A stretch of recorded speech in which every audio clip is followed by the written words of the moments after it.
नमस्कार दोस्तों। तो आज मैं आपको सुनाती हूँ उत्तराखंड की एक प्रसिद्ध लोक कथा अछारी परियों की कहानी। क्या आप जानते हैं कि उत्तराखंड में पर्वत है खैट पर्वत और वहाँ पर आज भी अछारी परियां रहती हैं, 9 परियां। ऐसा कोई दावा नहीं है लेकिन ये पौराणिक कथा है। तो दोस्तों हुआ क्या था कि आशा रौतेला नाम के एक राजा थे और उनकी 6 रानियां थी। लेकिन अफसोस की बात ये थी कि राजा की कोई संतान नहीं थी। तो राजा को चिंता हुई कि मेरी कोई संतान नहीं है तो मेरा राजपाट कैसे आगे चलेगा। तो रानियों ने सुझाव दिया कि राजा जी आप 7वीं शादी भी कीजिए और हमें पूरा भरोसा है कि आपको जरूर संतान प्राप्ति होगी। तो राजा ने फिर ढूंढ मचवाई और पास के ही एक गांव में जो दीपा पवार थे उनकी बहन से 7वां विवाह किया। अब इस विवाह से उन्हें 9 कन्याएं हुई।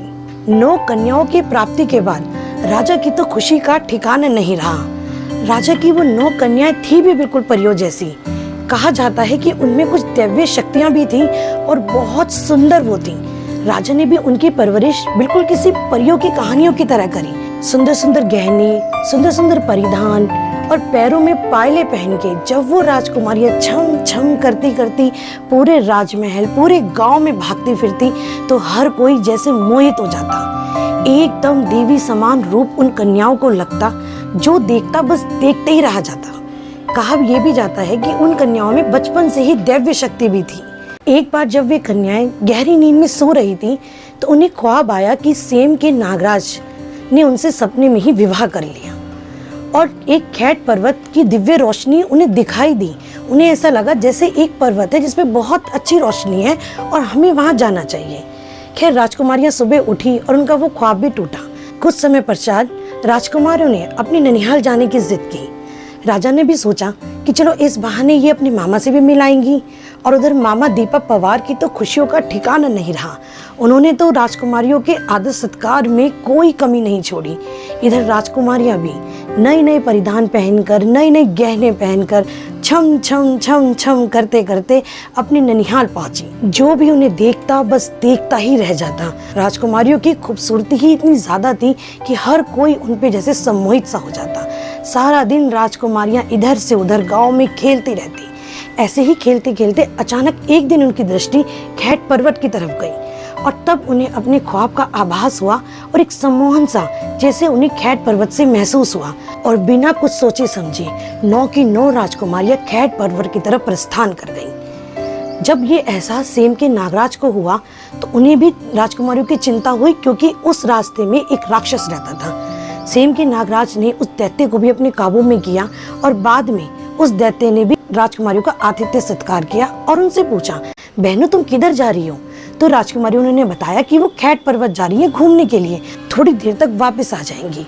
और इस प्रकार हमारी राजकुमारियां खैट पर्वत पे पहुंच गई और वहां पे जाकर अपने खेल में मस्त हो गई।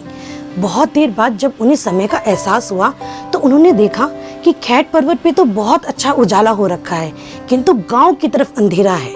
यह देखकर राजकुमारियां चौंक गई। ऐसे कैसे हो सकता है? जब उन्हें खैट पर्वत की तरफ देखा तो वहाँ फूल खिले हुए थे, चारों तरफ हरियाली थी, सुहानी हवा बह रही थी। परंतु जब उन्होंने गांव की तरफ देखा तो वहाँ सिर्फ अंधेरा था। अब ऐसे में उनकी मति भ्रमित हुई, यह क्या हुआ? किंतु उसके बाद वो राजकुमारियां खैट पर्वत से उतर के कभी नीचे नहीं आई और कहा यह जाता है वो 9 की 9 राजकुमारियां 9 अछारी परियां बन गई।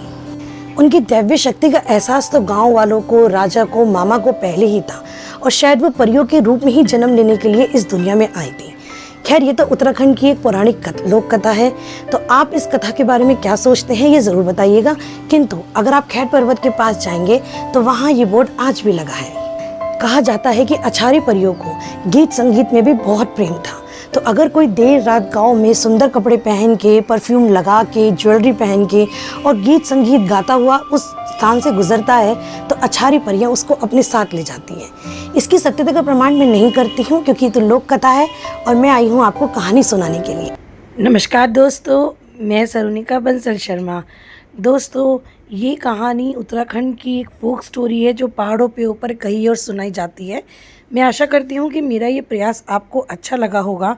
और भी अगर आप इस तरह की इंटरेस्टिंग कहानियाँ सुनना चाहते हैं या मेरी डेली लाइफ के व्लॉग्स देखना चाहते हैं तो कृपया मेरा चैनल ज़रूर सब्सक्राइब करें और मुझे सपोर्ट भी करें। आपका एक सपोर्ट मेरे लिए बहुत महत्व रखता है। अपना ध्यान रखिएगा और मेरे चैनल को फॉलो कीजिएगा। धन्यवाद।